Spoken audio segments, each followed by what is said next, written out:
After a 25-year hiatus, Ford has resurrected the iconic Go Anywhere Bronco name. To a huge fanfare. In the States, there's over a year's waiting list for one of these currently. And now you can get Ford's 4x4 that does compete with the Wrangler and the Defender in Britain, sort of. I'm Jonny Smith. Welcome to the Late Break Show. I'll explain the door in a minute.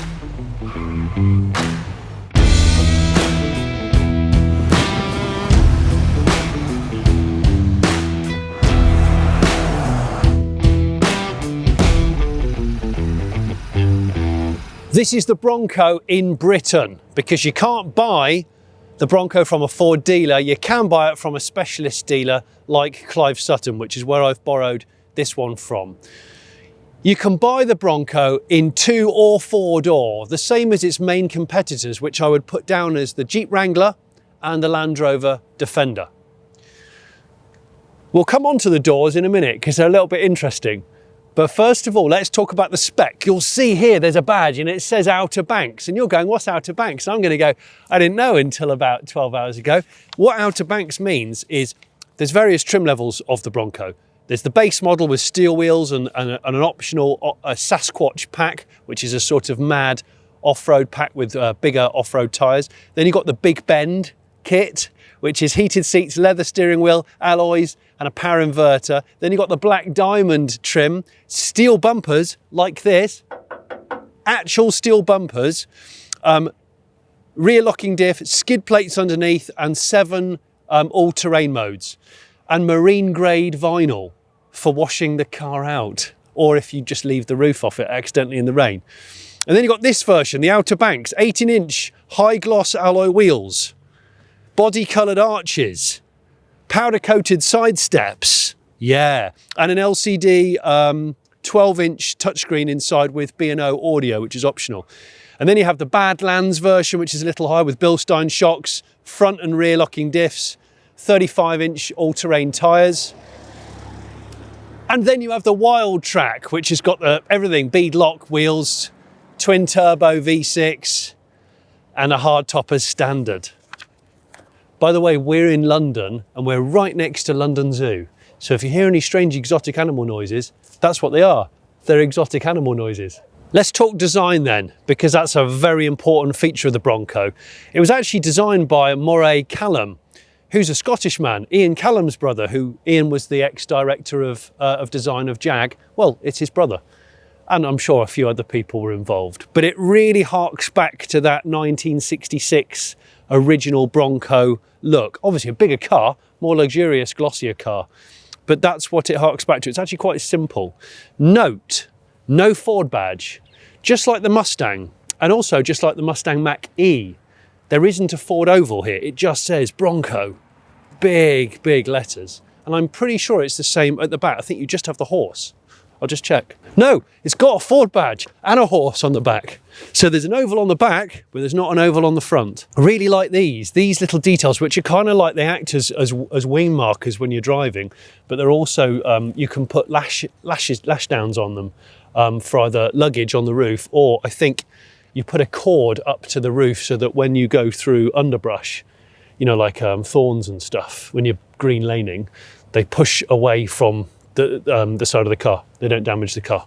Whatever, they're actually quite useful on the road, I've found, when I'm driving it. The headlights are like a signature circular with the strake through them, and the little Bronco bucking horse moniker there. LED headlights on the high-ranking cars like this one. Part of getting this car through UK law, these have to be slightly adapted, and that's one of the things that Clive Sutton will do, I believe, because obviously when you buy it they register it and they have it all ready for you, and they will give it a 3-year warranty of their own, because the warranty in America is invalid now that you've brought it to the UK. You can only buy it in left-hand drive only, sad emoji face, but that's the price you pay for sort of exclusivity, as it were. Like I said before, the entry-level Broncos have plastic bumpers, but the higher ranking cars, like the Black Diamond and the Outer Banks, have really quite thick steel girder-like bumpers with proper metal towing irons. This is the same that you might have seen on the Wrangler car. Now you can buy the Wrangler in the UK in right-hand drive form in both 2 and 4 door. And also they've got similar kind of engines. The Wrangler is a 2-litre petrol or a 2.3 diesel. This is a 2.3 petrol or a 2.7 twin turbo V6 petrol. Whether you want to do it or not is up to you, but one of the party tricks of the Bronco, like the Wrangler, is that you can remove the doors if you want to, hence why it's got frameless doors. I've got a tutorial on my phone from Ford, and in the glove box I found a special Bronco toolkit for door removal. It's 2 degrees here today. It's flipping cold, but bollocks, let's just take the driver's door off. Basically, there's 2 bolts and they're just, one's lower and one's upper. And oh, and the other thing I have to do is remove the, disconnect the electrical socket. Well, anyway, if you haven't subscribed to the Late Break Show, I do this so that you don't have to. Although, I mean, how many people in the UK are going to buy Broncos? There's 3 in the UK at the moment, might be 4. These 2 bolts. This electrical connector unclipped, which was easy. Ah, it's not that heavy.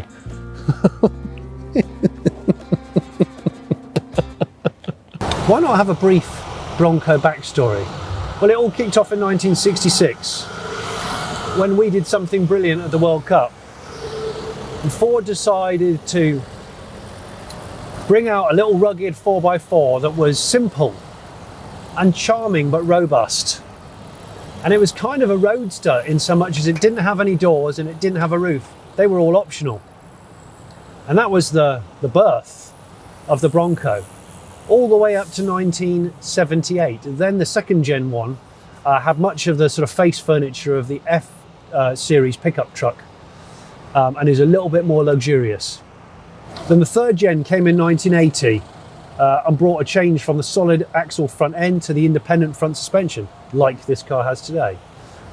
Then the fourth generation of Bronco, that was 1987 to 91. That car is when it all got very aerodynamic. Yeah, a bit more aero friendly. And then in 92, the Gen 5 Bronco came out, which was the last gen that we remember. And actually, that was the one that was notoriously known as the O.J. Simpson shape, after O.J. Simpson drove away from the police at speed, having definitely not murdered anybody. Right, let's go for a very much on-rodeo, not off-rodeo. I've seen from a lot of the American reviews of this car, it's extremely capable off-road with the underpinnings that it's got. The reality is most people will drive it on the road, and today I am only really going to use it on the road, albeit without a door, because I can. Now, when this engine's cold, this 2.3 4-cylinder turbo, it does sound a little bit diesel-like because it's got quite loud direct injection. But once it's warmed up, it's actually pretty quiet, and it's raring to go, despite being down on torque than the V6. 90 pounds-feet of torque down from the V6 engine, which is 2.7 litres. But horsepower-wise, there's only 30 in it, which just seems a bit odd, really. Like, why would you bother? The 10-speed automatic, I have a bit of a strange relationship with, because it feels like there's too many speeds, and it, especially when you want to kick it down, it kind of, it fusses. It doesn't know what to do. So if I go into the G.O.A.T modes, I've got, on the dash, you get a readout immediately of normal, eco, which I think dumbs down the throttle, and then you've got sport, which immediately sharpens everything. Oh yeah, the software on the transmissions suddenly had a couple of cans of energy drink, and it's like, yeah. Yeah, I know, I'm looking for it.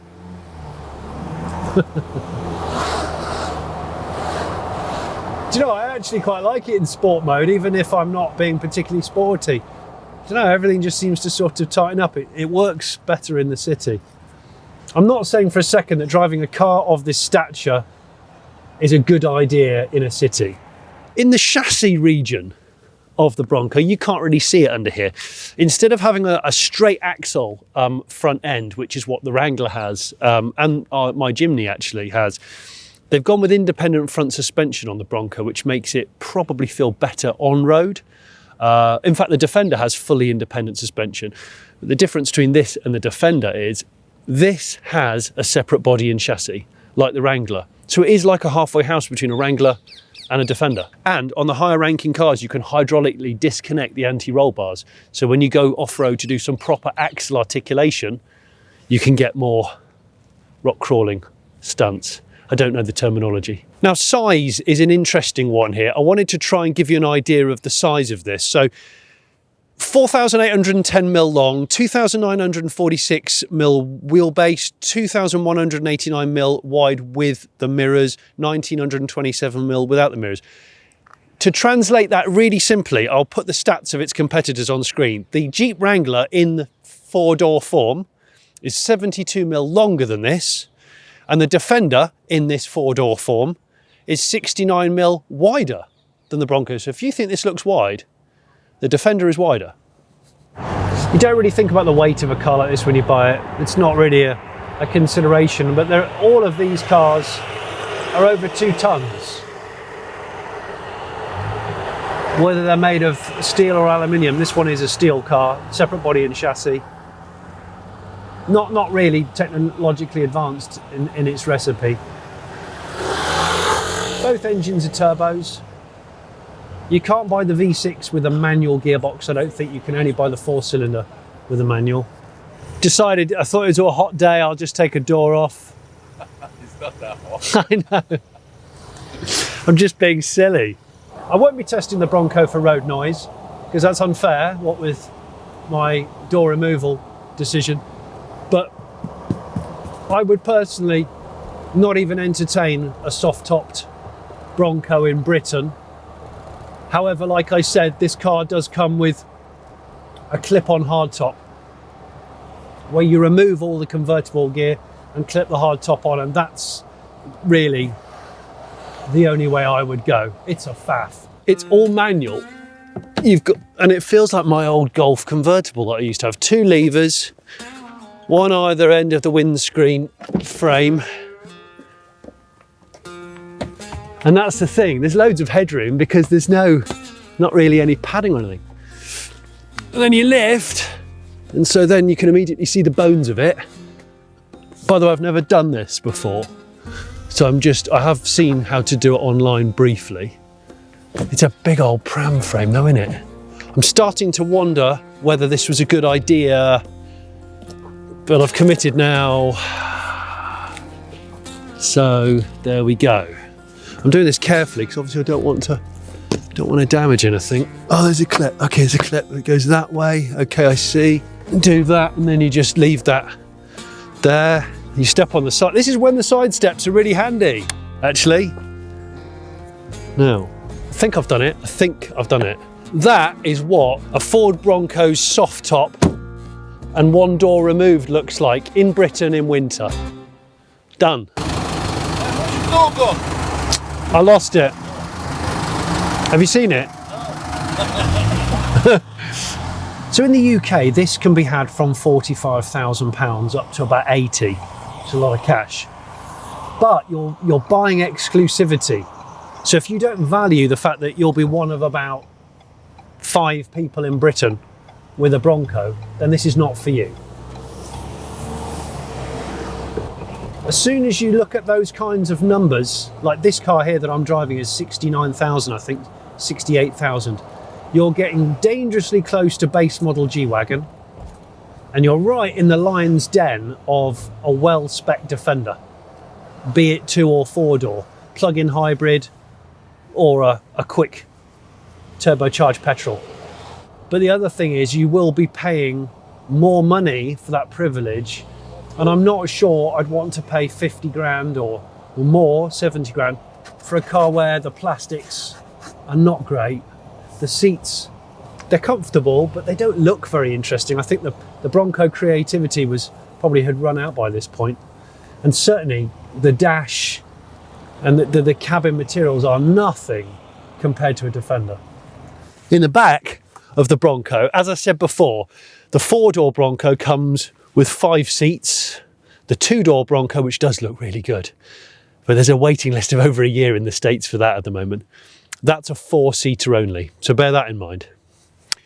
The other thing you'll notice is with the doors, there's no electric window switches or anything like that. And that's because all the electric window switches are inboard.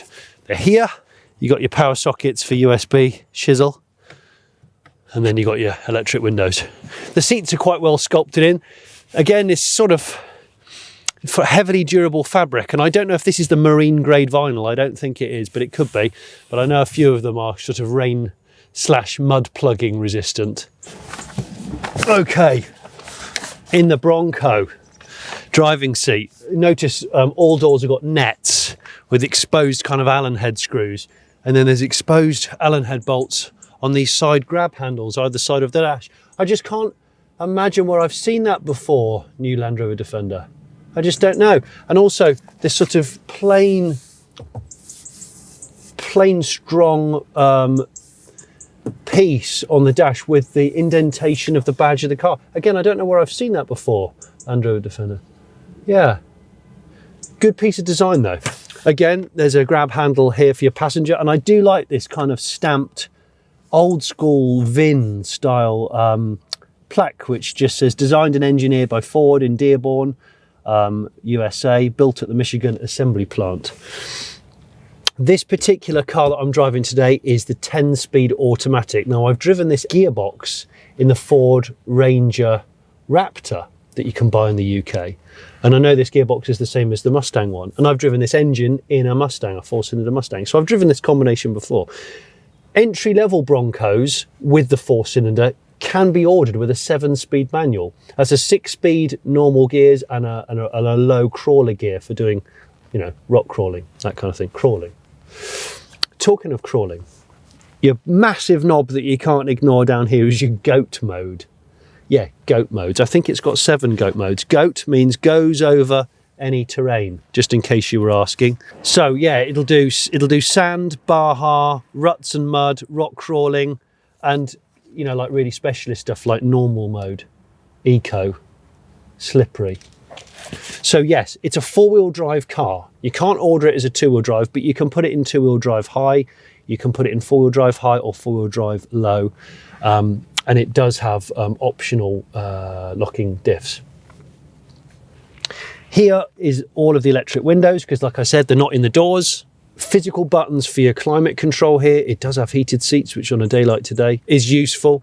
And then up here, I think this is where you can turn the traction control off. And also there's a mounting, because there are over 200 accessories from Ford for the Bronco, and this is one of these cars which I think the aftermarket's going crazy for at the moment. So there's no shortage of add-ons if you want to go down that road.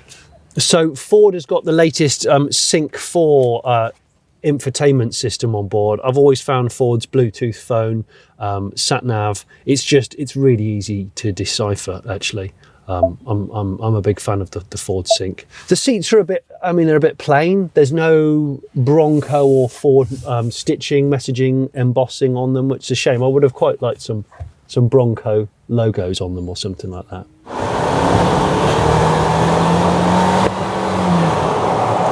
See, I think that's plenty quick enough for the genre of car that this is. I do like this engine. And when you get the Bronco out, you know, on a normal road speeds, you get that little lateral shimmy that we are used to with off-roaders. But definitely the steering and the comfort is better than a Wrangler, not as sophisticated as a Defender. Welcome to the all-important inner city 0 to 30 drag race. Okay, got it in sport, got it in D. I'll get the engine running again. I'll turn off the auto stop start because that will hinder my progress. Ready? 0 to 30.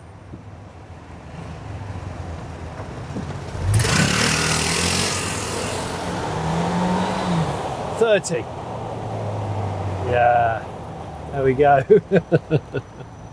That was strangely satisfying actually. Sometimes you don't need to drive cars fast. It's all about hard acceleration. Yeah, I got a heated seat though. It's okay. Full-size spare wheel on the back, nice and obvious, and this also includes on the spindle mount here the camera. There's 360-degree cameras on this car, on the higher ranking vehicles. Exposed hinges on the tailgate, because the tailgate opens this way, like so. Of course, there's no glass because there is no glass here. That is the boot space. It's a big space with a lot of lashdowns. Bit of a power bulge in the bonnet, and I'll show you what's under it. That is the 4-cylinder 2.3 turbo Ford Ecoboost motor that you can buy in the Mustang. I've driven this in the Mustang. It's a good engine. It doesn't sound very good, but it's a good engine. 300 horsepower, 325 pounds-feet of torque. But you can buy the 2.7 V6 Ecoboost, a twin-turbo Ecoboost, which is a great engine, but it only gives you 30 more horsepower. A lot more torque, but only gives you 30 more horsepower. So I happen to think, although it's supposed to be a phenomenally tunable engine, that V6, this might be the better bet. There we go, Bronco bonnet. Do you like the power bulge? You can't have heard the word Bronco without hearing the word Icon. And that's a company in the States that I've visited a few years back, who take the old Bronco bodies and they completely resto mod them with modern Ford underpinning suspension, the G.O.A.T V8 from the Mustang, and they're just incredibly detailed, but also incredibly expensive. That's sort of like peak resto mod Bronco. So verdict then. The Bronco, I love that it exists. I love that after 25 years of patiently waiting, they've brought it back, and I think there's a lot to love about it.